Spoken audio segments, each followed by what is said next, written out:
ये बहुत बड़ा दिन है, मेरे लिए भावुक पल है, ये यादगार पल है, स्मरणीय है। मैं भारत की महामहिम राष्ट्रपति जी को, भारत सरकार को और विशेष तौर पर प्रधानमंत्री नरेंद्र मोदी जी को, क्योंकि उनके विजन का हिस्सा है, जो उन्होंने निर्णय लिया, भारत रत्न से नवाजा है। 3 अवार्ड दिए गए हैं, खासतौर से चौधरी चरण सिंह जी को जो सम्मानित किया है। बहुत बड़ा संदेश पूरे देश में गया है। देश की भावनाएं इस सरकार के इस फैसले से जुड़ी हैं और ये साबित किया है मोदी जी ने कि वो देश की मूल भावना और चरित्र को बेखूबी समझते हैं और जानते हैं। बहुत समय से गांव के लोगों में एक टीस थी कि जो उनके बीच के व्यक्ति, इतने बड़े राजनेता, बड़े बड़े पदों पर रहते हुए, उनके लिए जिन्होंने जीवन पर्यंत संघर्ष किया, ऐतिहासिक निर्णय लिए, जिनका प्रभाव आज भी कमेरा वर्ग, किसानी और मजदूरी कर रहे लोगों पर पड़ता है, चौधरी चरण सिंह जी, जो आज तक कोई भी पूर्व की सरकार नहीं कर पाई, वो फैसला बेबाकी से नरेंद्र मोदी जी के विजन से और प्रयासों से और उनके समर्पण भाव के कारण हो पाया। तो मैं फिर कोटि कोटि धन्यवाद देता हूं, आभार व्यक्त करता हूं। जो आज मुख्यधारा में लोग नहीं हैं, उनकी हिम्मत बढ़ाने का फैसला आज भारत सरकार ने लिया है। पूरे देश में सभी चौधरी साहब को मानने वाले लोगों के लिए खुशी की पल है। मैं चौधरी अजीत सिंह जी को भी याद करता हूं, ये उनका सपना था और इसलिए मैं कहता हूं दिल से मोदी जी को विशेष तौर से धन्यवाद और आभार कि आपने आज चौधरी अजीत सिंह जी का अधूरा सपना पूरा किया। अच्छा, जैन जी, इस फैसले को चुनावी बताया जा रहा है। इस फैसले को चुनावी बताया जा रहा है, चाहे वो चौधरी चरण सिंह जी की बात करें या पीवी नरसिम्हा राव की बात करें, और खासतौर पे चौधरी चरण सिंह जी को भारत रत्न देने के बारे में कहा जा रहा है कि एक चुनावी फैसला है। लोकसभा चुनाव के मद्देनजर यह फैसला लिया गया है ताकि आप एनडीए में शामिल हो सके। इस पर आपकी क्या प्रतिक्रिया है?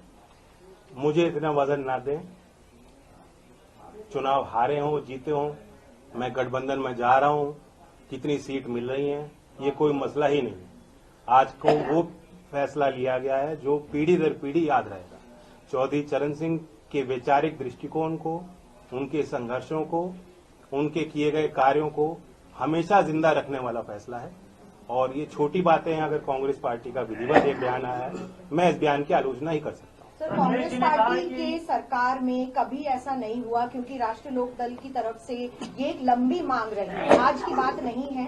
और क्या आपको लग रहा है कि इस वक्त आप जिस तरीके से भारतीय जनता पार्टी या जो शीर्ष नेतृत्व है उसको आप थैंक यू बोल भी रहे हैं, क्या पहली जो सरकारें थी उनमें ये किसान के प्रति इतना संभाव नहीं था कि वो दे सकते थे उनको? देखिए, सीमित लोगों के इर्द गिर्द भारत की सत्ता रही है।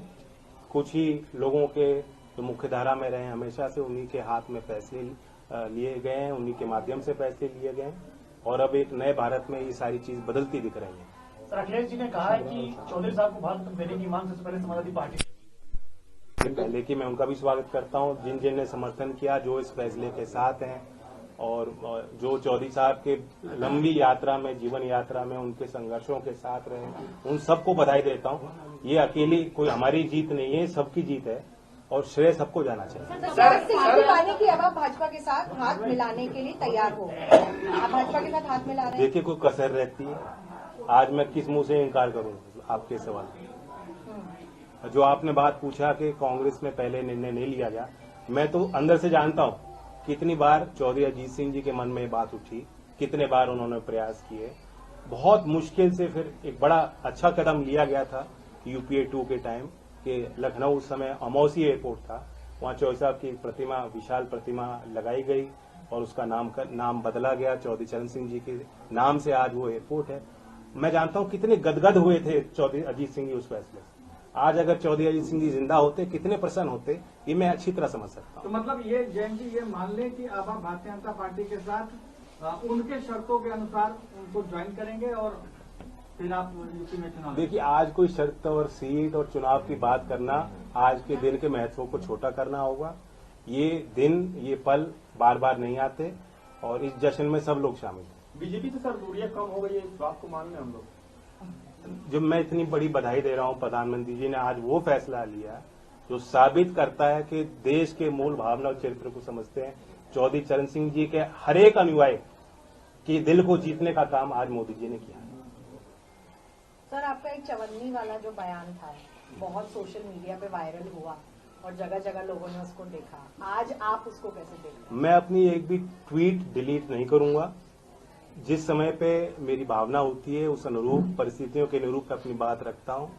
और मैं कहता हूं राजनीति में जो विपक्ष बात कहता है उसे भूल जाना चाहिए, जो सरकार बात रखती है उसे याद रखना चाहिए। सर जब आप घोषणा कर चुके हैं कि आप एनडीए के साथ अब जा रहे हैं। नहीं, आज एनडीए की मैंने कोई घोषणा नहीं की है। नहीं, मैं सिर्फ रही नहीं है। कसर तो कोई कसर रह गई है, बताओ। इतना बड़ा फैसला लिया हो। ऐसे में अगर आप सीटों के बारे में भी चर्चा कर ले तो मैं कहा सीटों की कोई बात ना मैं आपके साथ करूंगा, ना मैं किसी प्रधानमंत्री या सरकार में शामिल लोगों के साथ बैठ कर करूंगा, बीजेपी के किसी व्यक्ति के साथ नहीं करूंगा। आज तो मैं उनको धन्यवाद देता हूँ।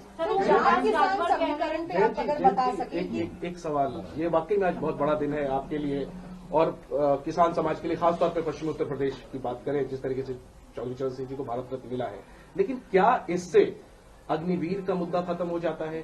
क्या इससे किसानों की एमएसपी की मांग जो जिस पर आप लगातार संघर्ष करते रहे थे वो मुद्दा खत्म हो जाता है? क्या इससे जो 1.5 साल दिल्ली की सीमा पर किसान आंदोलन चला जिसमें कई किसानों की जान गई, जो मुद्दा आप उठाते रहे वो मुद्दा खत्म हो जाता है? इसका आप क्या जवाब देंगे?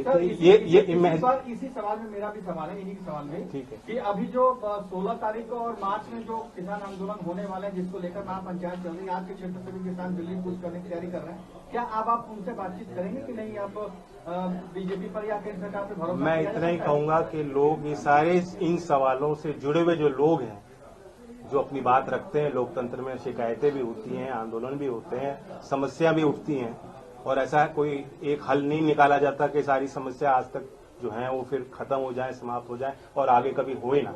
तो ये एक सतर्क प्रयास होता है भारत सरकार का, जो किसानों के प्रति जो उनके भाव हैं, गांव के और कमेरा वर्ग के प्रति जो उनकी इच्छाएं हैं, जो समर्पण है, जो इच्छा शक्ति है, आज उसे उन्होंने प्रदर्शित किया है।